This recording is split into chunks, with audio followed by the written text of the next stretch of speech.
Hey, good morning, my neighbors. Welcome to another episode of BYTTT.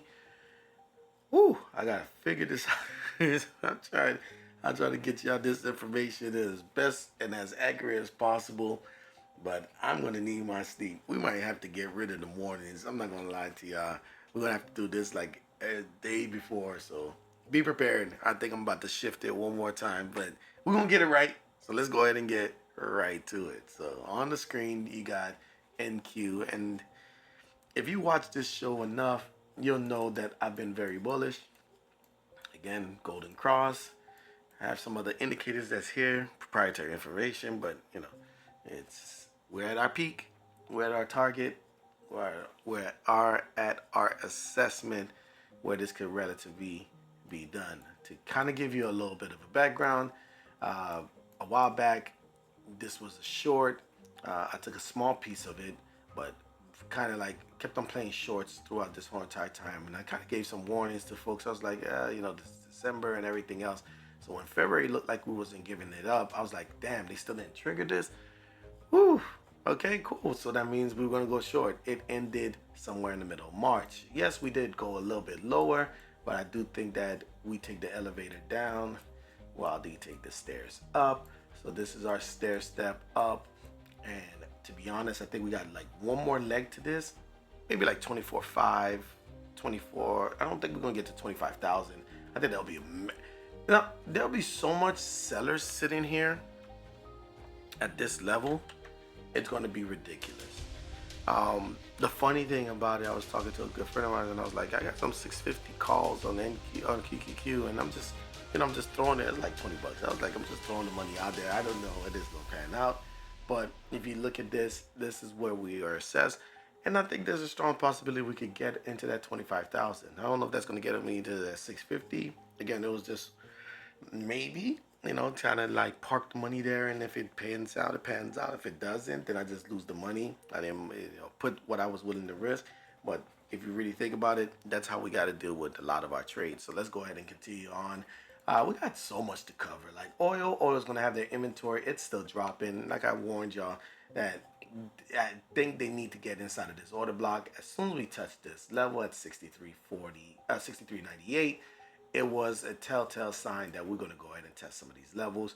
I think this needs to be tested. Look for oil to bounce between 61.83 and 59.74 unless something massive happens with the news and it comes down. That wedging, bullish action, the bullish divergence, and all that stuff is pretty much, I think it's done. I think we're going to make some lower lows here. Just depends on what the production looks like because, again, we're going to start to pivot from these fossil fuels. Anyways, let's go ahead and keep this going. We got gold, and gold is trying its best to stay bullish. It's giving some weakness for the most part. I think they're going to touch the 50 moving average, but I think instead of it being a straight wedge breakout, because we had the wedge that kind of went like this, and we're already in the breakout, and we had like this, so this is the trend. So I think what's going to end up happening is that we're going to be in something like a I would say maybe like a channel or something very similar to something like this, right? I think that's what we're going to be facing with. And if this thing can go ahead and let them kind of like touch right back to that 50 moving average, then we could go ahead and curl right back up. And then we're going to really push for that, let's see, maybe like 3,600. Because we did not break this. That's the actually I'm sorry, we did break it. Oh, they spiked it.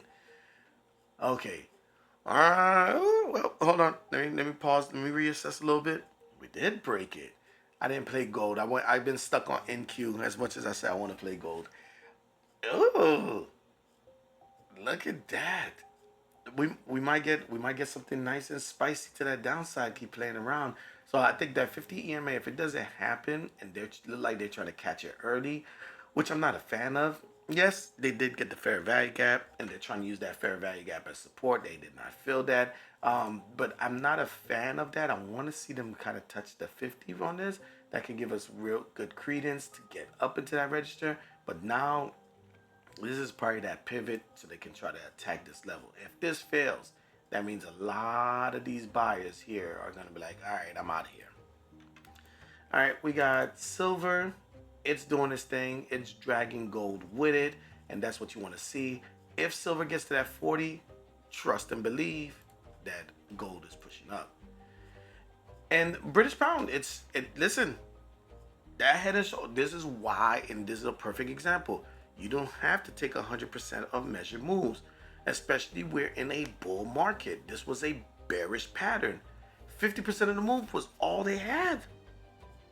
And in a few minutes, we're about to break the top side of the right shoulder, and that invalidates the head and shoulder for the rest. That's just the way it works, right? Because you don't want to lose the momentum of the trend. We already lost the break of the structure, and in a minute, we're about to change character, and that's not what you want to see. All right, well, unless you believe. All right, so I told y'all by this time, somewhere around this ballpark, we was going to break out of this downward trend, which would have been around August 14th. That's tomorrow, right? We already broke out. We broke out 4 or 5 days earlier. Here's your retest. We got up into that 122. You get to see they keep buying the dip, buying the dip. So I want to see Bitcoin really start to put some pressure onto this downward trend line. We already using what was a previous resistance as support over here at this register. We closed above it on yesterday. Am I right? Yeah, that's the date. On yesterday, and today we're starting off above it, even though they went below it. So I'm thinking much higher highs. Honorable mention, let's go ahead and talk about Ethereum at the same time, because this bad boy is taking off. And I'm mad at myself because I kind of saw this coming, but I was like, you know what? I really have to get back to my Bitcoin days. I haven't done that since the pandemic, but I'm starting to regret not really taking Bitcoin as serious because I've been focused on my equities too much. So, little note to myself to get that relatively done. All right, and then you already know the Russell is right after, and the Russell, oops, wrong button. That's not what I want to do. Come on, get there. All right. The Russell is the next one. So the Russell, it looks like this. It looks like we're trying to break out of this area in itself, and it's strong. It's strong. Remember I told y'all that we was doing this consolidation? This is what yesterday did. And this is what's telling us that this change of character is really true. And what target are we going to be aiming for? The Russell is probably going to go into that 2400, maybe even the 2500, which is what I've been targeting since we rejected around that 2479, which brings us a little bit back a little bit. And you can kind of see this is what I want to see. This is the struggle that they kept on pushing back on, and that's what led to this drop over here in March. So I think we are building a nice low bull case to continue up. Now, I'm going to say this as I go into the dollar. It's still August, folks. Okay? It's still August. The dollar is dropping, the infamous, undeniable, and the one that moves the market wherever it decides to move, and the surveyor of all it sees, right? This is the dollar. This one tells you a lot of what's going on in the story of the market. Last year, about this time, the market did some very massive move across all types of dynamics. I'm not saying that this is going to happen here, but I don't want y'all to think I've been in my position on that crazy call for months now, right? I'm okay with losing whatever it is. There is still a possibility that a violent rejection or a violent bounce on the dollar can make the whole entire equities market start to quiver and start to really break some levels. As people are taking profits, that can happen. And I know I'm kind of getting a little serious on this part of it, but I just know people can kind of lull themselves to sleep and be like, oh, I'll just buy every dip, but buy every dip. This is what happened to people in February. Seasonality, we're talking about August. August is 67% usually positive. They finished the month positive. We've been running this whole entire month. So even if it gave 80% of its position back, it'll still finish the month positive. So we can still be in the terms of seasonality and still have a violent pullback, then cost you a lot of money depending on how you're day trading, and if you swing trading, depending on your position and how much time you have. So just be aware. Not saying panic, not saying sell everything when the market opens. We're breaking the trend line, which is what I was looking for. We got a break of structure that's flirting over here. If this thing can break in through the zero line, we might pin the dollar down, and then we could get a lower dollar, maybe get into the 96. But they have to break that pivot over at 97, which is almost like 97 flat, and then come to this register. There is another pivot that's over here at 97.5 or 97.459. That one is going to be very critical in itself, but I think this is more critical than this one, and we'll see what happens there. But look for this structure and see what's happening, because right now we have ourselves a micro trend that's beating a major trend right here, and they are struggling to hold on to it, and they're failing to make a wedge so that way other people can accumulate and jump in and save this upside. All right. Whew, that was a lot. Let's go ahead and go break on to the news. So pull out a pen and a pad, because that news is coming in hot. And the first thing that I want to go ahead and talk about is the economic calendar. This is what I'm looking for on Friday. I think a lot of what's going to bounce. I will not be surprised, because it's just such a weird spot right now. Knowing that CPI released yesterday, PPI doesn't release until tomorrow, so they got a day to kind of let the market kind of like chew on the CPI data, and then we get the PPI. If that PPI comes in spicy, we could be consolidating all throughout today, all throughout the afternoon of today, and then hit them on PPI when the market opens, and then Michigan sentiment is like the Undertaker, and it just drags the market down. That is what's possible. I'm not bearish. I'm just saying that we're sitting on a daily order block on the dollar. So if we're looking at how this order block is, it's a lot of greens and reds that's all inside of this area. Could they just be bringing the dollar back, rebalancing just to get another push to the upside?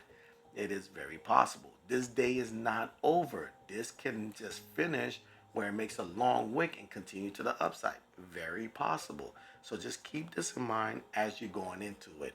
So that's Friday. This is Thursday. This is what I was saying before. We're going to get Fed balance sheets from Fed talking. We're going to get some bill auctions. But that PPI, the producers, this is going to tell us a lot of what August CPI is going to look like. It's going to tell us a lot. So I'm very curious on what happens there.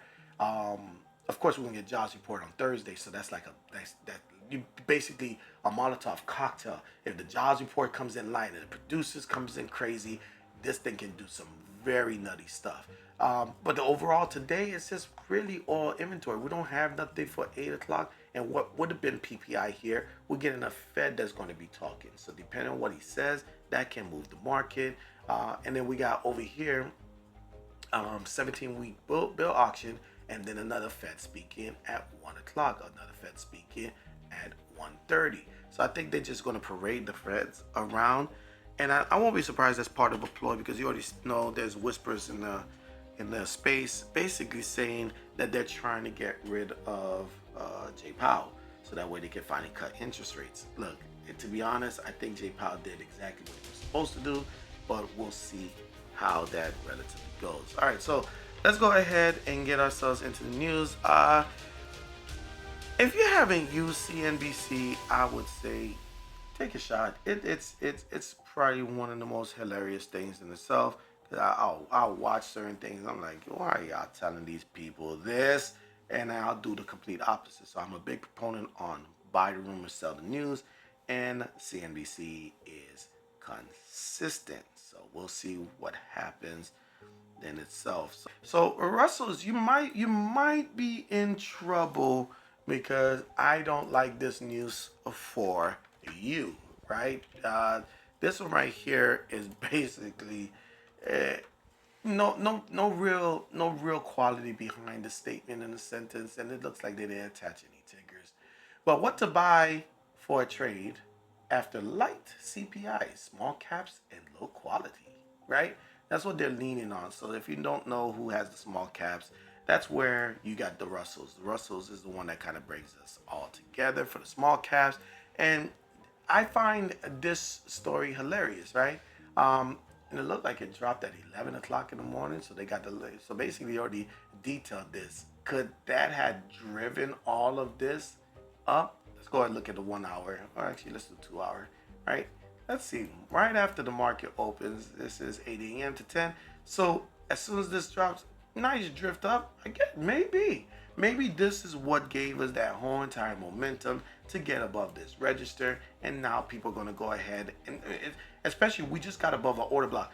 This could be a break. News drops, you read that, sell the news, it comes back into this order block right here, and then we could get ourselves a nice wiki action and bounce back up. So I really want to see how the market reacts to this, because that will make it a nice solid break and retest. And we already breaking bump and runs overall. We already changed character, so nice solid break and retest before PPI drops. We might get some momentum to get us into that. Let's call it 360, 380 before we get to 400, and then the PPI will be the catalyst that kind of drives it either higher or right back down. So that's probably what I would like to see. All right, let's see what else we got here. I don't know if I want to talk about energy. Nvidia. All right, let's talk Nvidia. The reason I like to talk about, because I'm a tech guy. I really love everything around tech. I study a lot about tech, and this was one of the first things on my accountability group when we started learning how to trade. I focused on semis, so that's why I always lean to like the Nvidias and everything else. No stock in history has made more influence over the S&P 500 than Nvidia. What could go wrong? Okay, so that means you might have seen something inside of the chart itself that could detail and dictate that we might be coming down. That's the only thing I can think of. Why would you make a statement like this? So let's look at the chart. It is pretty vertical, right? And we talked about this before, and because of its verticality, there needs to be some sense of a pullback. But the funny thing about it doesn't mean that you can time when that pullback comes in. Look at this is Microsoft. Very vertical. No real pullback. And I think all tickers that are in the AI space in some fashion or form, either through the semiconductor space, either through the software space, and like I said, AI cybersecurity is probably the next thing that really take off. I want to see what CrowdStrike and PanW does, right? This tells me that at the end of the day, it's just respecting relative levels. That's all it's telling me. What do I mean by that? Let's take it back to here. When we started to fail, this area here coming from 2024, this is October's high. This was January as we came in. And the first thing you got to ask yourself, well, if we just made new highs after breaking out of 153, where can we go? You got to find your order blocks, right? So if we go ahead and take this area here, this is a nice little order block right here. Because this was an area of resistance, and they attempted to get back here, resisted again. When it got above here and broke above, it was kind of like Murder She Wrote. This thing went from 130 to about 150, and then it started to show some weakness, but at the most part, it stayed at 150. So that's like about a $20 move. So when we started to make these highs, and we did flirt with breaking the order block and turning it bearish, but we went back to being bullish. If this turns bearish again, we're probably going to turn bearish for a long period of time. This is a perfect example of that. But you got to still look for your order blocks. As we came down, let's just say 200 EMA was something that you were looking for. Got a nice little solid bounce here. Look at what happens here. We put a doji here, and it's starting to build a block just right here. If you put a trend line just on these two touches, which of course, if you've taken my class, I explain what two touches mean. And that was the start of it. You get a little bit of confluence between this area, the failure of holding the order block, the bending of EMAs, plus the fact that this was a common rejection area around psychological 150. This one was just telling a whole story on why this whole entire drop. That's why February was very, very attainable and predictable, because you can see nice little pullback. They came for the gap. They shorted it back down, came up to this area. The order block, they couldn't get back above the order block. Sell here, boom, boom, boom, boom, bang.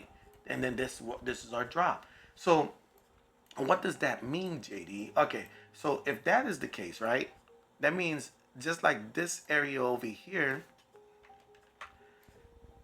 just like this area over here has to be tested, is the same way it got tested here. So that means this same order block, that's why it's important when you do your order blocks, just expand them from both sides. It's gonna react, no matter how it is, right? This was a reaction right into this area, and they realized they couldn't short it. They had to give it up. It came back, so that's your break and retest after a long period of staying down here, assuming that all these bears are satisfied, that we've rebalanced, and now we're back to regular. This 135 was better than this 135, 135, 135, and this is why a lot of people does that shoulda, coulda, woulda, I should have been in this trade to get into that 180. This whole move has order blocks all throughout. When we start to fall, they're going to test areas like here, areas like here, here, really test around here. This is where the real dance is going to happen, but that's only if the market allows it, as investors start to pull their money out, either from profit taking or by them just flat out saying, okay, enough is enough, time for me to go and take my money. That's it. That's it. So that's what I see for NVIDIA. Yeah, S&P 500, thank you, NVIDIA, for doing what you've done. You've done God's work. But what could go wrong? You start to pull back. And the pullback doesn't end up just being a pullback. It starts to be a reversal. That's what can go wrong. But we'll see. I don't think we're getting into correction territory anytime soon, because this is that type of ticker. All right, let's go ahead and get into the earnings. I just realized we killed quite a bit of time. I want to keep y'all on schedule. But earnings is really light coming into this portion of the month, because we get into that August expiration. So let's go ahead and talk about what's releasing this morning. We got Eat. Now, Eat is a company that has Chili's. I've already explained this to y'all, and you can kind of see it has a nice little bearish or fair value gap somewhere around here that makes me curious to see. It's already down pre-market, so I don't know if they already released earnings, but let's assume that they did. Then we're talking about this rejection is holding firm, and that rejection is holding firm. They can't get back above here. I would have loved to probably be a little bit more bullish around that 170, but given the parameters that's here, right now we are dealing with this fair value gap now, and the earnings cycle is going to tell us a lot about this. We already pulled into about 50% of that, so depending on how this report hits, we're probably going to go ahead and really test to see if we can get back into here. If they rebalance this candle, we could probably test some areas over here. But we already retested this area here. You could kind of see that was our bullish fair value gap. Let me mark this off so you can see this a little clearer. So I like to kind of mark them to the close, because of course you got pre-market wicks and everything else. So we're looking at probably a bullish order block that got tested, and now this order block is trying to figure out, is this a order block that's bullish, or are we going to fall right through? If it falls right through, the first test is going to be 143 on that bounce, and that's what I think is happening here. We're between two different order blocks, right? We got this one here, and we got this one here, and that order block is massive. There was a lot of profit taking that happened in the middle of June. So just keep an eye on this. I like, oh, look at that. We just dropped another $5. I guess the earnings is starting to really hit right now. I would say this one is probably going to touch our 143. I think that's what the tea leaves are telling us, especially with tech running. That's the other part of it. And then the other one is Fossil. Yes, I know I left Fossil in here because there's not much that's out here right now. Their earnings is coming out. They don't return money to shareholders. It's down into the OTC. So this thing could really not only fall, but it could go ahead and get completely and utterly dislisted. Still listed as a NASDAQ and not an OTC. So we'll see what happens in the near future. All right, so earnings for tomorrow, we got AAP, really good company. Advanced Auto Parts, it kind of falls into, what was the other one? Not Advanced, is Advanced Auto Part, not O'Reilly's. Why can't I think of AutoZone, the other one? So AutoZone, I want to say it's AZ, no, let's just pull it up. Oh my God, I can't even spell auto. AZO, that's what it was. It's been a while. AutoZone is one of the ones that kind of tells me a lot because it reminds me of Berkshire Hathaway. 16 million shares floated. This thing moves violently and strongly. They do not pay dividends. They just do capital appreciation through their stock price. Really interesting company, especially around the pandemic. I was like, really? This is AutoZone? Let me show y'all what I mean. Right around here, and I was like, damn, 750. That's expensive. This thing just took off.